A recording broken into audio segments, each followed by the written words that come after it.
There's a school in Palm.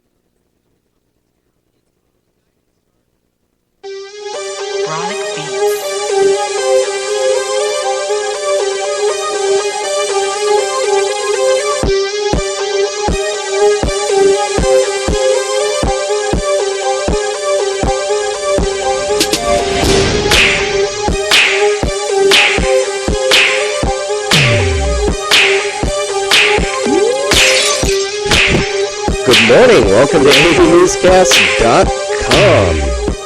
Morning. I couldn't hear myself there for a second. Good morning. Morning. You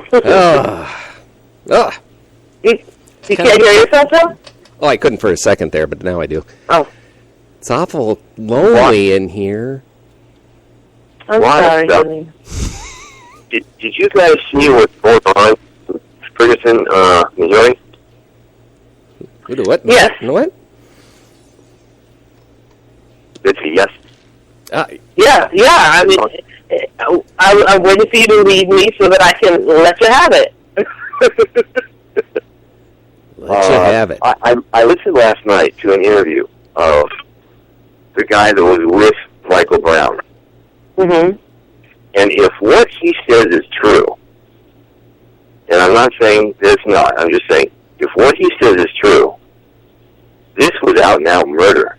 Mm. Well, what did he say happened? Because I saw another witness account last night, but this is from a woman that was in the neighborhood picking up an employee, and it was the employee and it was two girls that saw something, but it had already started. So what is that? What did you hear? What does that guy say happened? Okay, this guy said that he and Michael Brown were walking down the street. They're not on the sidewalk, they're in the street, and walking down the street, kind of in the way of cars. So, police car pulls up, and the cop yells at him to get out of the street, but he says, "Get the F out of the street."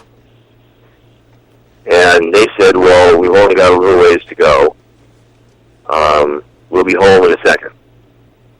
And the cop went about his way, and about 20 seconds later, he hit the brakes and backed the car up and blocked off the road. And at that point, they had walked up to the car because he had backed the car up, and he went to open the door, and the door hit Michael Brown and then slammed shut because it, like, ricocheted, right? Mm-hmm. So he said, and then the officer reached out of the car and grabbed Michael Brown by the throat. Mm-hmm. Okay? And was choking him out. He was holding him by the throat. And Michael Brown pulled back.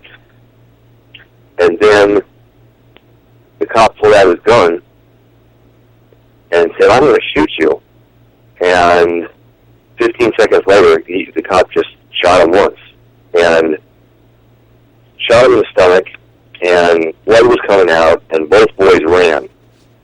Mm-hmm. At that point, the cop got out of the car and started chasing after him. And Michael Brown said to his buddy, he said, "Get out of here. They're going to kill us." And so his buddy took off running as fast as he could, and he dove behind the car. And then the cops caught up to Michael Brown and shot him again. And then he put his hands up, and then they continued to shoot him 4 or 5 more times. Okay, here's the vantage point from the other person.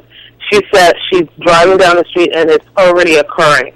And what she saw was a struggle at the window, a shot being fired, and then Michael was able to pull free, start running. The cop gets out the car and he's running after him, shoots the gun again. Michael turns around with his hands up, and then the cops keep shooting him until Michael falls down flat on his face. Yeah, well, that's relatively similar.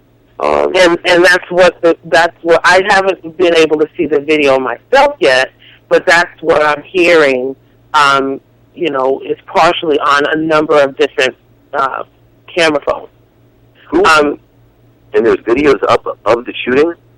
Yeah. Anonymous has a video of the shooting.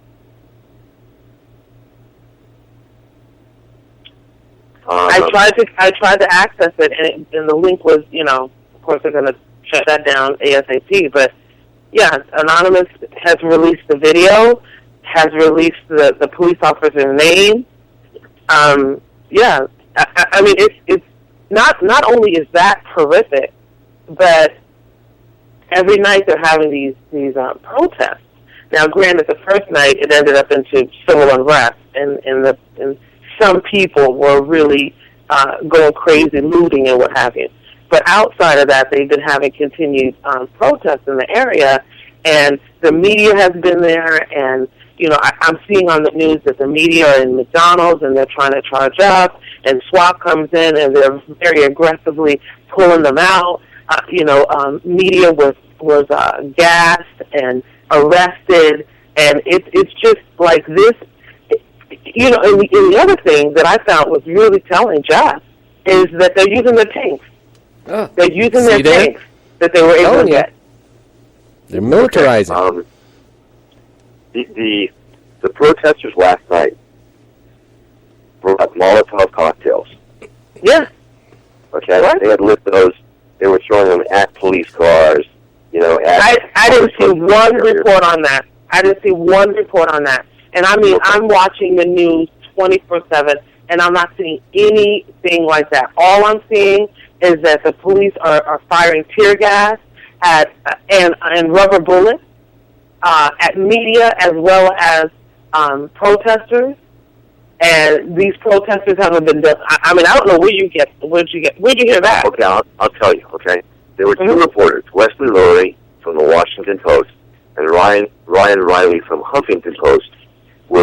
They flew in yesterday.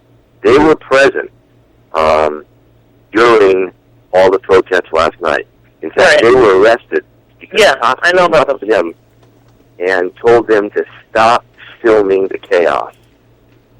And they wouldn't stop shooting. Okay, they wouldn't stop recording. So their cameras were taken, and they were arrested, and they weren't arrested nicely. Okay, no. Mm-hmm. They were beaten up. They were thrown to the ground, thrown against the wall. They got the handcuffs, and they were taken to a police station. And then released. Yeah, 5.5 hours later. Yeah, it's crazy. Okay. And they saw the Molotov cocktails, and they got footage of it. They said it's out of control. Okay. I'm not seeing any report on that. I mean, I don't know. I mean, I'm not saying that you have or haven't, but I haven't seen anything in that regard at all. Okay. Well, they talk about it. The Associated Press even talks about it. But at any rate, it looked like a war zone from what I saw last night on Twitter. Mm-hmm. Mm-hmm.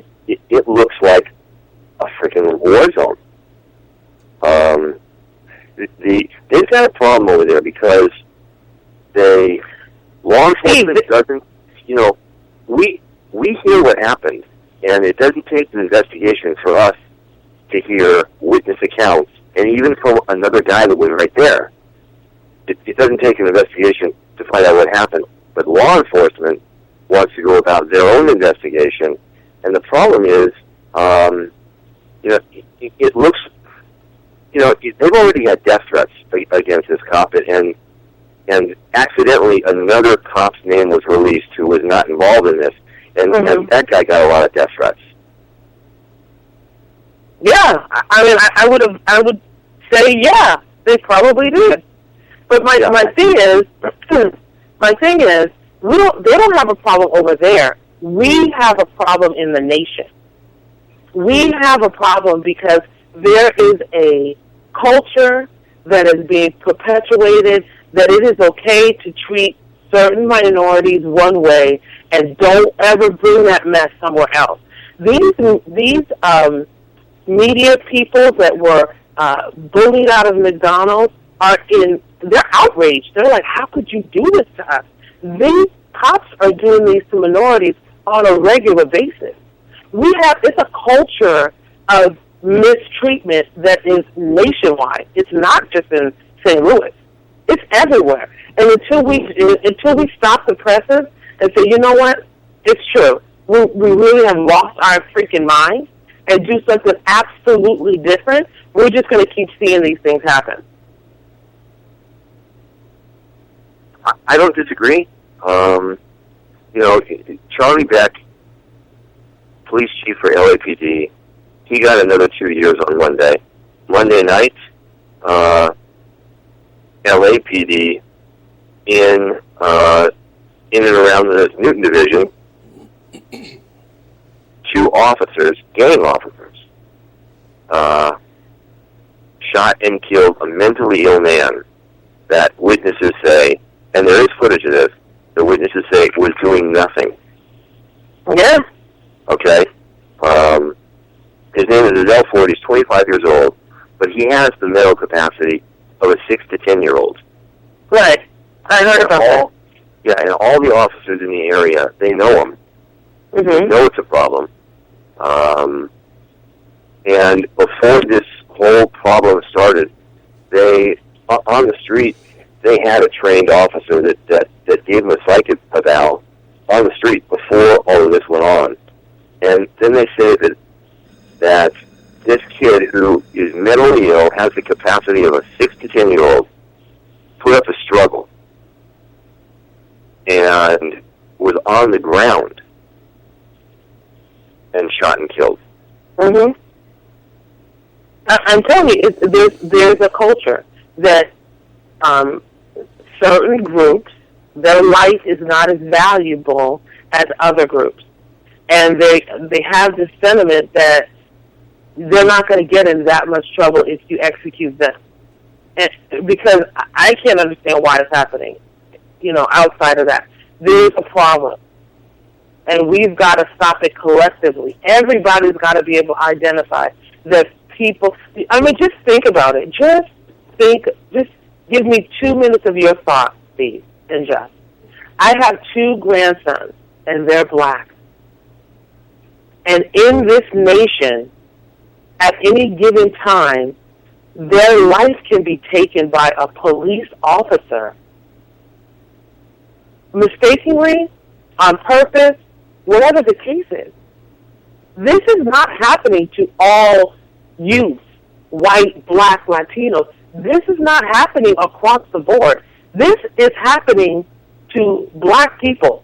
This is happening to minority people. You're not seeing a whole lot of Asian people dropping dead because of police. Police are not killing an Asian boy every 28 hours. That's not the reality. Well, this kid was 16. Michael was 16. Quentin is on the bed with me watching the news saying, well, what did he do? I don't even know how to answer that.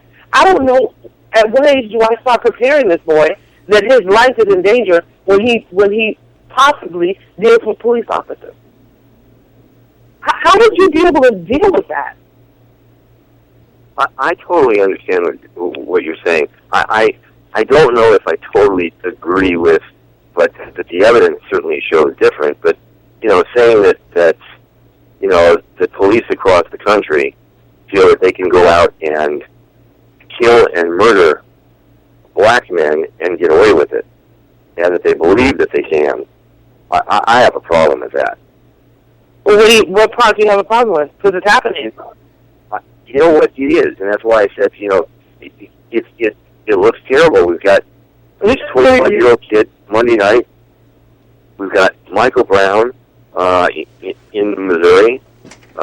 We've got what happened to Eric Holden in New York. Yeah.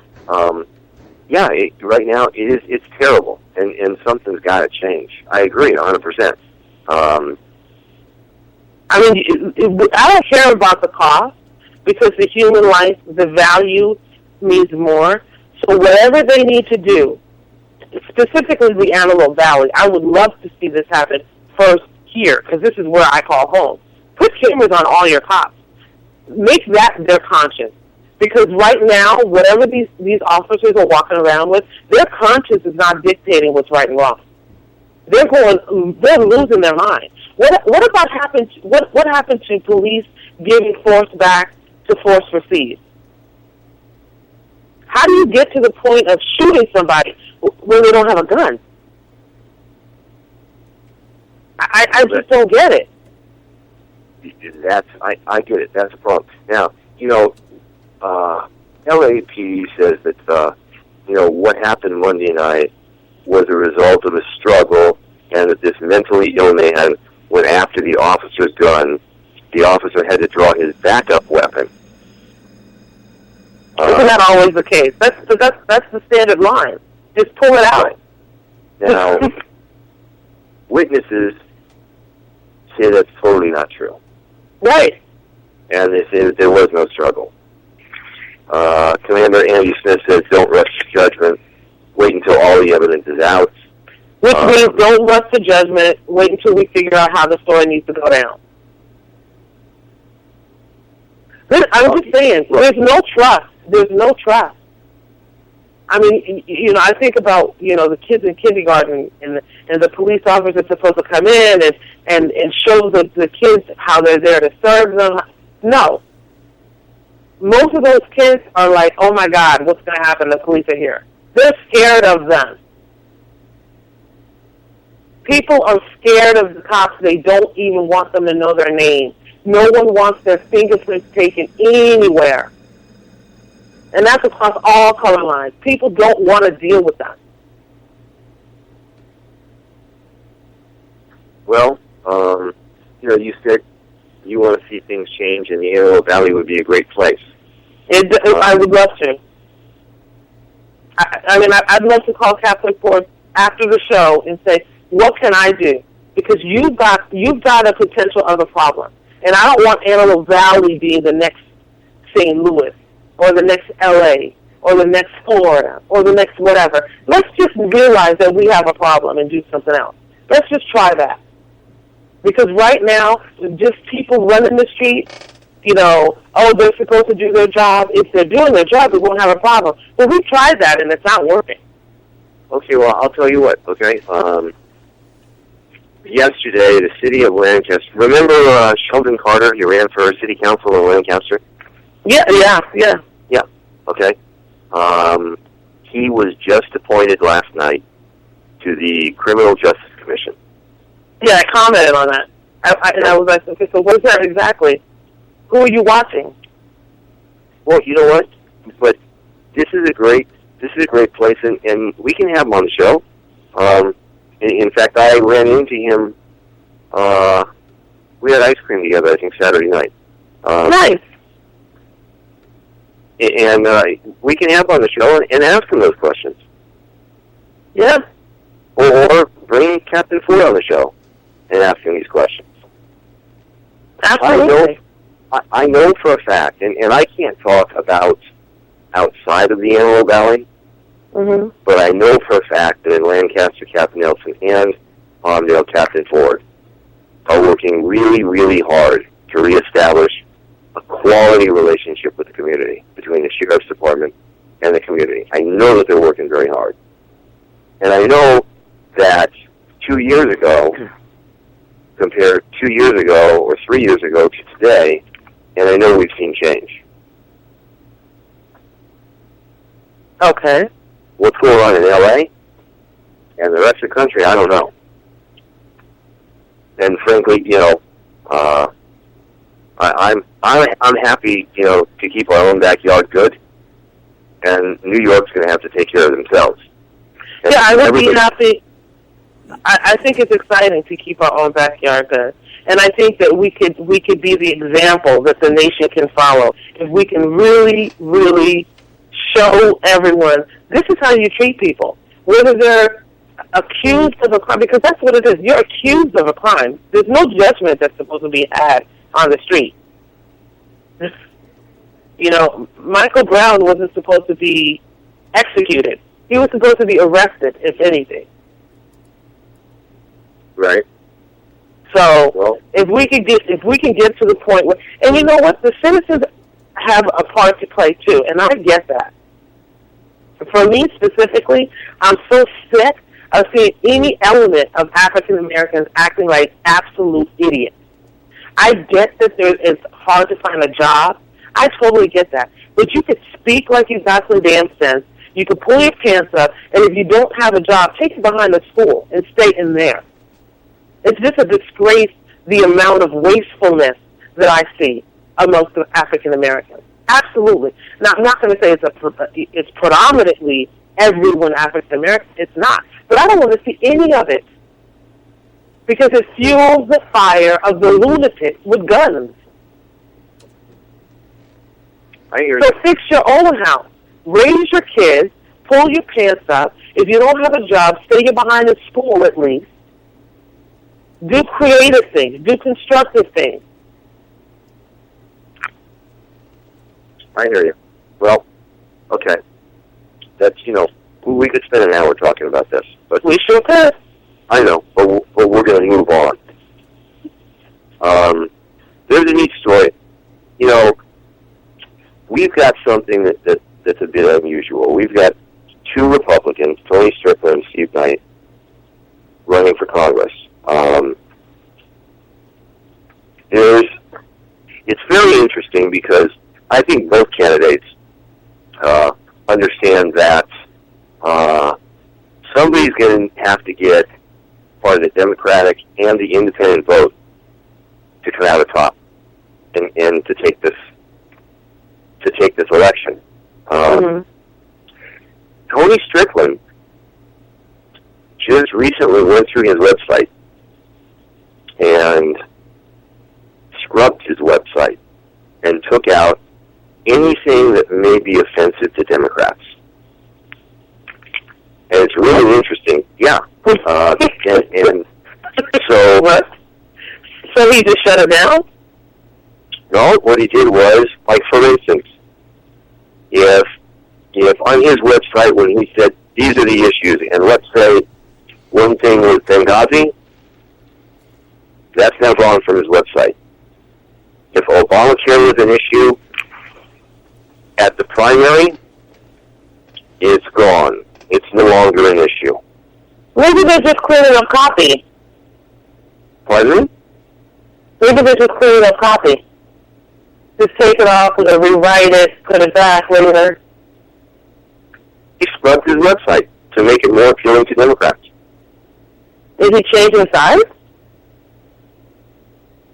Did he change it? I'm getting an echo from you. I didn't do anything.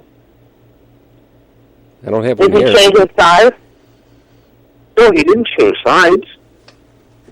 Why is he doing that? Because you know what? There are candidates that will talk about their beliefs, okay? Whether you agree or don't agree, these are their beliefs, and these are their positions on these issues. And there are other candidates that will tell you whatever you want to hear in order to get your vote, and then once they get your vote, they'll go back and do whatever they want to do. That's Tony Strickland. Gotcha. That's what he's doing. And I'm gonna take Mike Devlin's video, and it goes through Tony's website and talks about every single issue. And I'm gonna share it up on Facebook so everybody can see. Very interesting. Yeah, it is. I'd like to see it. It's just, I just would like to see people putting forth their best effort, based on what they believe is better for the community, not for a particular group. Just what he thinks will work for everybody.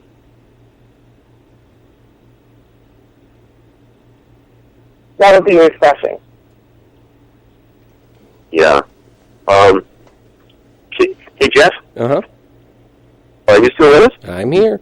I'm just trying to research trying to get some information based on our previous conversation here. Oh. Just doing a little research. Okay. Did you see a story about the 14-year-old boy that had been living inside Walmart for a couple of days? Like me wanting to squat inside Costco in the produce section? What?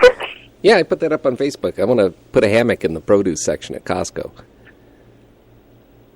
Nice. I love it. Well, Steve knows me. I'm only happy if I can see my breath. Oh, I get you. Yeah.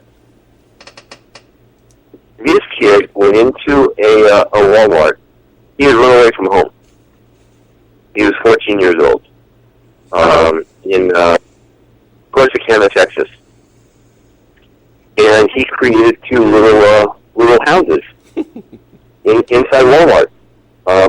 Inside, pallet racks. Okay. Nice.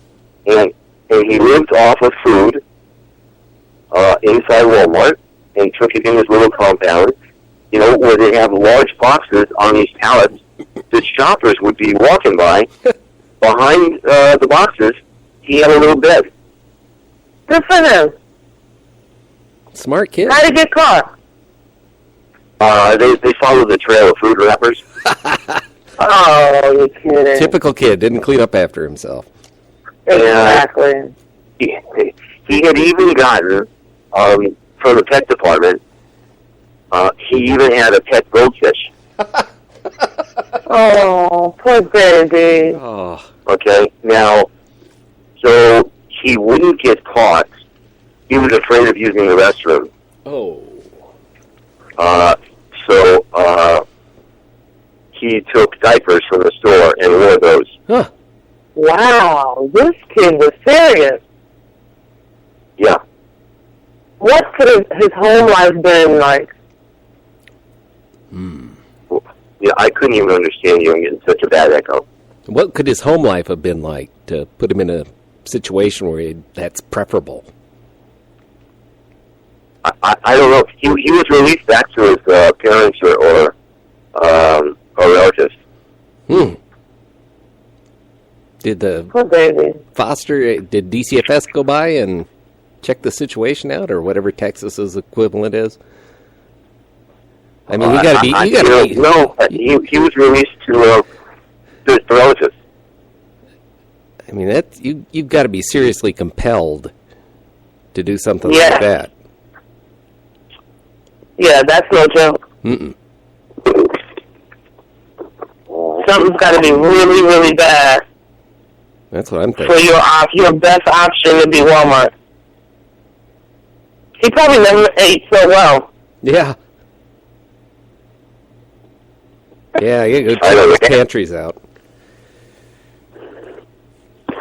I don't know. Did you see the story about Dog the Bounty Hunter is going after a new guy, an MMA fighter? No, I didn't see it. What happened? You didn't? This guy is an MMA fighter, and in fact, one of our listeners sent me a story last night and sent me a picture because they're friendly with another fighter that fought this guy and beat him anyway. This guy, he legally changed his name to War Machine. His real name is Jonathan Copenhagen. Why can't the judge say no? Yeah. Why can't what? He legally changed his name to War Machine. Yes, Don't you have to petition that to a judge? he did. Can't the judge pull up his judge pants and say no? That's stupid. You have a right. You can change your name to, whatever you want.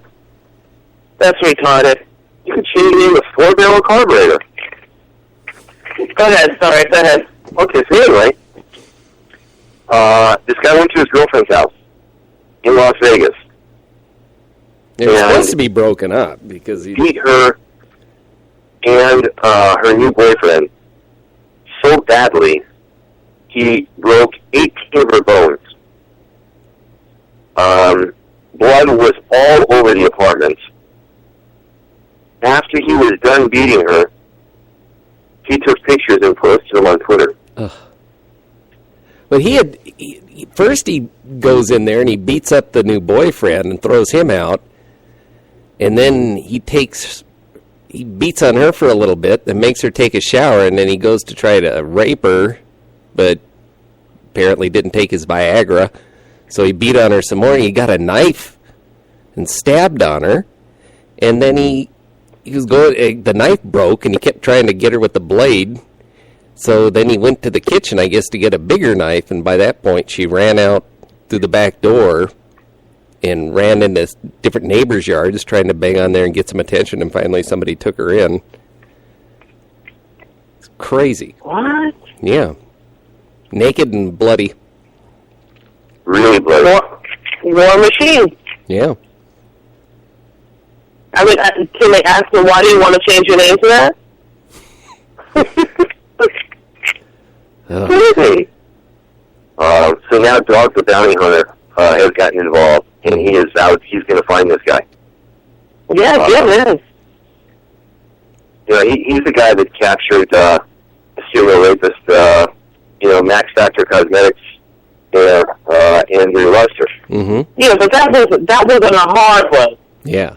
I mean, to follow Max Factor, you and Nice Resort, that was nice. Well, you just got to get He that. sent him down, I think, in Mexico. Right. He wasn't in the slum in Mexico. Yeah, he was in Cabo. Yeah, he was in a nice spot. I got to go out with him, too. Yeah. Oh, he's They were just actually a client of mine when I was at Channel 3 in Beverly Hills, the Factors. He's just got to get that wife of his, have her pop out in front, and she can do a Medusa on him. And yeah, I mean, Yeah, she's pretty hard to look at. Ooh, every bit as hard as he is to look at. Andy, how valuable are hair extensions? What'd you say? How about? I say, how valuable are hair extensions? Well, that good Indian stuff, that's pretty pricey. They're very expensive. They must be, because in Hawthorne, two guys robbed at gunpoint a hair shop just to get $20,000 worth of hair extensions. Oh. That's stupid. I mean, get a job. I'm patting my. I mean, you can go on Alibaba and get them at wholesale. Alibaba. I mean, it's just so terrible things that people do. Alibaba. Yeah. Nice. Yeah. Look it up, Jackie. You'd be surprised. Did you see the story? This is a really weird, odd story. But her name is Jessica Smith. She lives in Astoria, Oregon.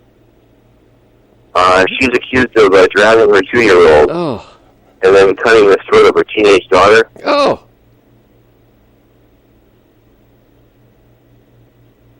So she was arrested. She appeared in court yesterday by video. And when the judge asked her if she understands the charges against her, she winks at the judge. Uh-oh. Winks at him. That's probably a no. I take it all The back. attorney says that he's going to go for, insanity. Yeah. Well, insanity, Jeff and I were talking about it yesterday. We had a really good show.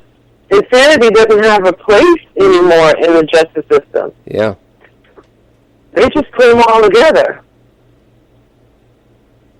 And people are really insane.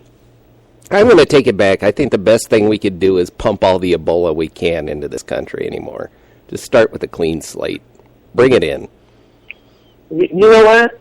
It's a mess. Sometimes you hit it on the, you got a point. Let's just start over. Do you guys have a terrible echo like I do? I don't hear an echo on her. I do hear a terrible echo. You do? Yeah. Angelina's fault. Yeah, I went to the fairgrounds last night. You know what? The fair gets bigger and bigger every year. I got to get over there and check it out. Bigger and bigger every year. What was really cool is the normal KTPI corral. Mm-hmm. But now they've got like a little city. Really? Yeah, it's very, very cool. Nice job to him. I'm heading over there today. I'll go before I get the kids from school. You went last night, Jeff?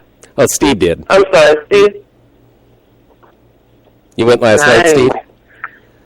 I can't wait to get my kids to ride the sheep. Oh, it's hilarious. That mutton busting's the funniest thing. Yeah, I hope they do it.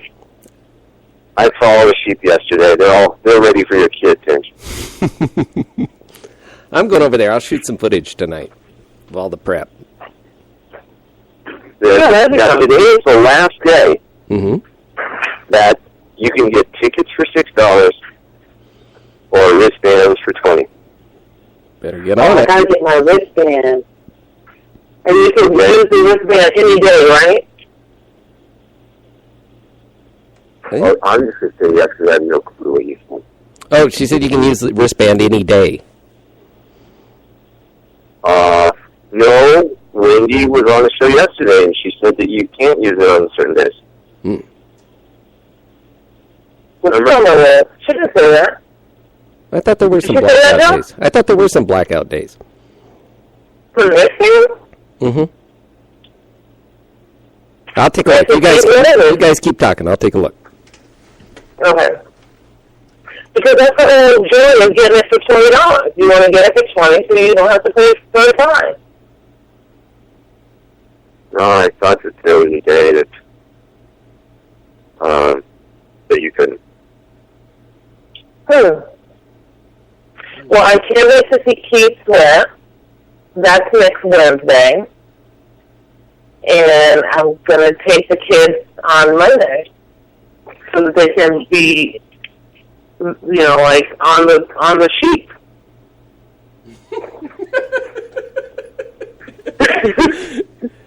She's going to put the kids on a sheet. Yeah. Can't wait to see that. You have to let me know when you go. Monday. We were talking yesterday about Tony Stewart. Oh. And yesterday, Kevin Ward Jr.'s dad had a lot of comments to say.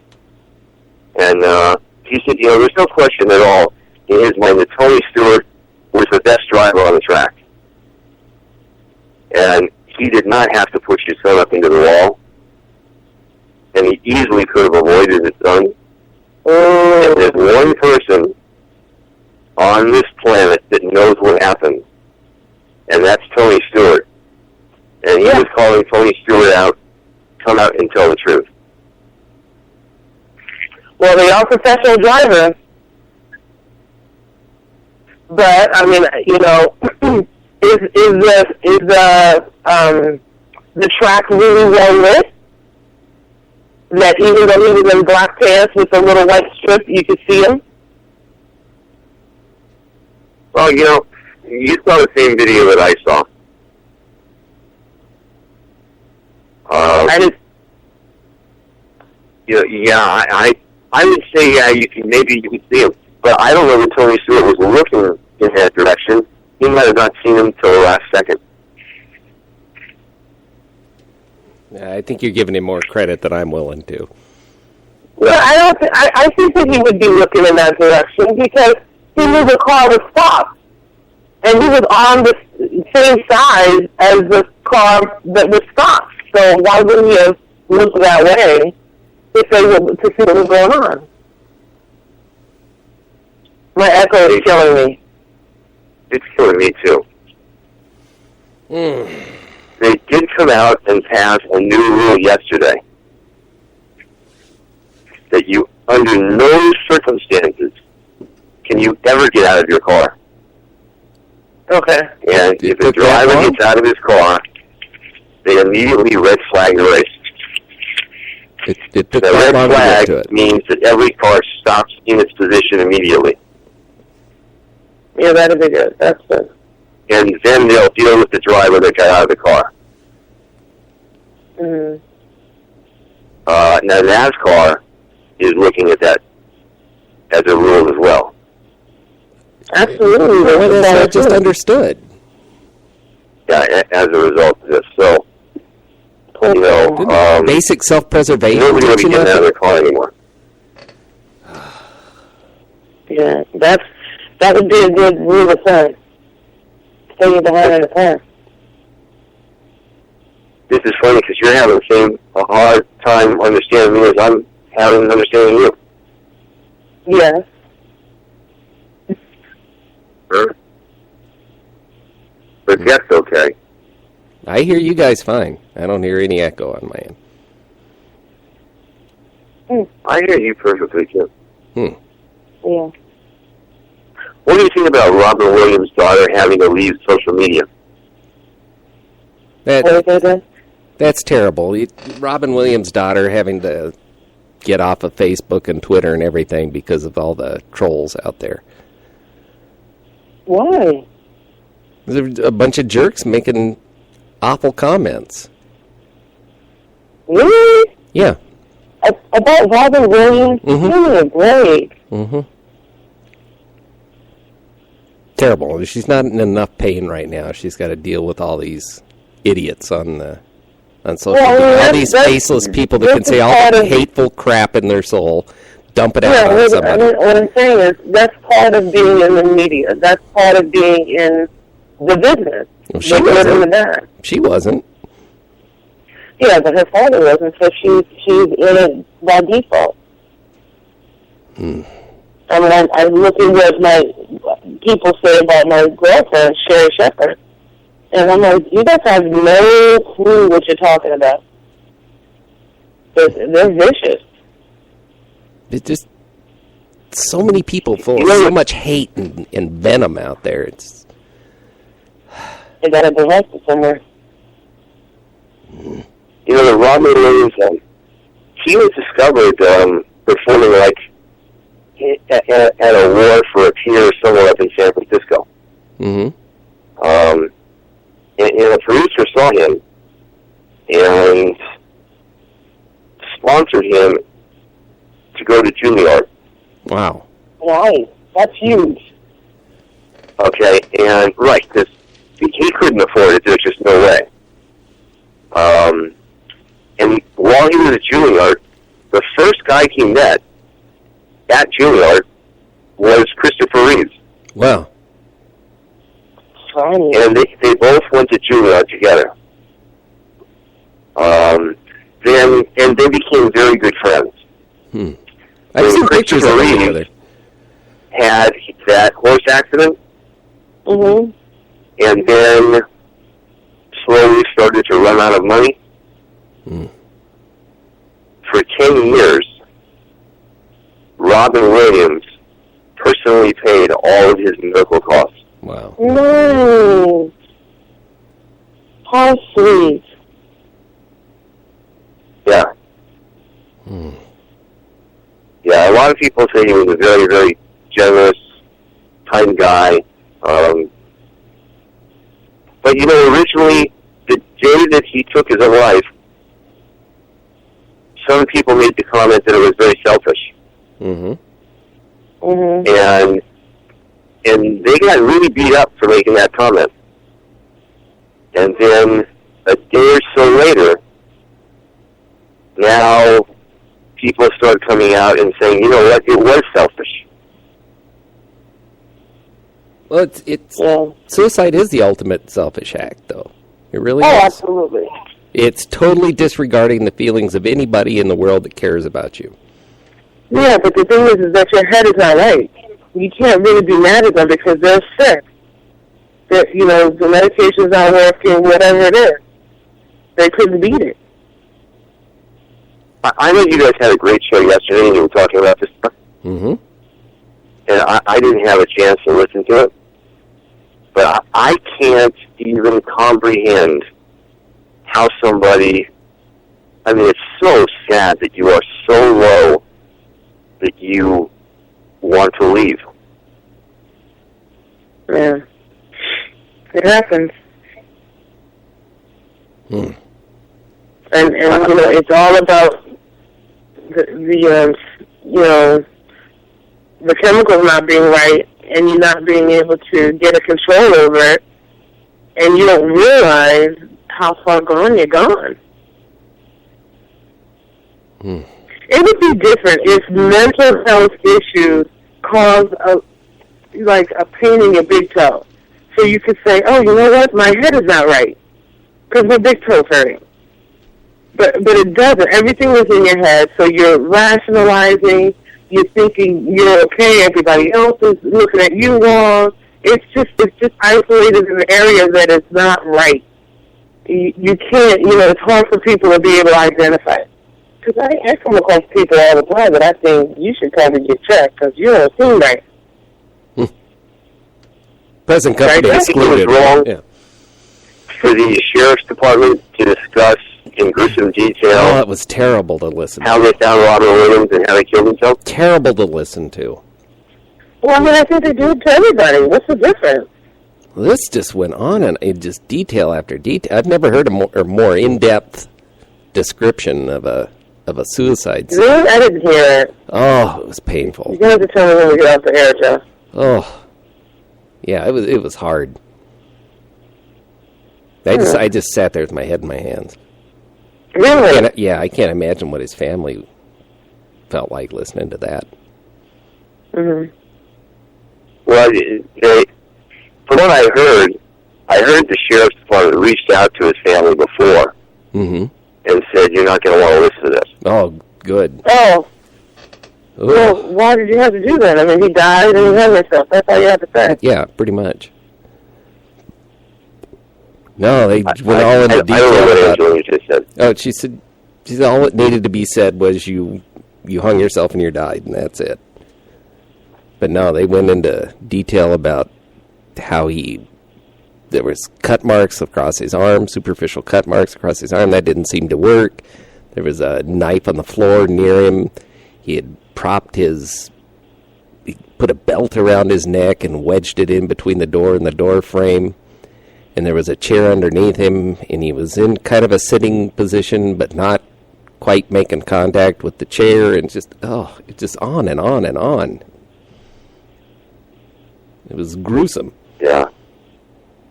Crazy.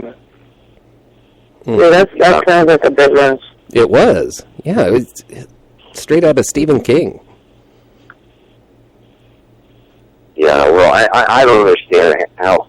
I mean, there was just a kid in San Diego, in Encinitas, that on Tuesday night, that Southern Pacific Railroad was coming down, and he went on the track, sat down, put his head in his lap, and let the train hit him. Yeah. That's it. I mean, that's terrible stuff. Yeah, I didn't hear all of that, but I could see how it could be distasteful for the family. But I mean, I just, whenever you hear the death of somebody, you kind of hear all those details. I don't know. I'll have to find you audio of that, because it was different from anything I ever heard. Yeah, I understand. Yeah. The White House announced early this morning that President Obama has now been briefed on what's going on in Ferguson, Missouri. I have no idea what he said. Pardon me? The White House has now been briefed on what is going on in Ferguson, Missouri. Oh, now been breached. Okay. Nothing like having your finger on the pulse, right? Right. What do you mean now been breached? You should have known already. Turn the TV on. Jesus. No, I mean, listen. The people in the politicians. If you want somebody to rush to the polls, then start doing something with the disparity of how people are being treated by the justice system. Start breaking it down and fixing it and building it up correctly. That's what we have to do. Everything needs a complete overhaul. It does. Well, yeah, we're going through a bad period right now. The president has asked Attorney General Eric Holder to look at the situation. Yeah. And it, I don't know about them. And look at what's going on in Chicago. Chicago now, and we saw they had, like 50-some murders and shootings. And what now, Illinois has brought in the state police. And they're now going to be working on policing the city of Chicago. Well, that's always been known for corruption. That's like like New Orleans. You got to bring in some kind of outside force for that. That goes way back to the mafia days back there. Yeah, well, it is. They're a problem. But they're going to have to do something absurd with them. And the only way to deal with that is to be very transparent and do it very quickly. Absolutely. Quick and clear. Yeah. Or it's just, it's going to devolve into a, like Mad Max back there. Yeah, after they ruled that that it was murder in New York, I haven't heard anything further since then. Yeah, because they're going to wait. They're going to wait until we're not emotionally in touch with it anymore. Let St. Louis take over. Let us all be up in arms with St. Louis. Yeah. And there'll be some fourth-page news. Yeah, I know. Can you hear me clearly, Jeff? Yes, I can. I can't hear Angelina, and I don't think she can hear me. I can hear you. It's just I got to use all my skills to discern what you're saying. No, I Was it like that yesterday? No, not at all.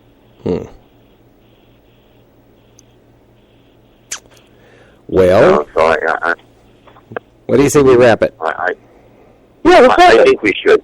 Okay. Okay? All right. Until tomorrow. Fix our technical problems, and we'll be back tomorrow at 8 a.m. And thanks for listening, everybody. Chronic Beat.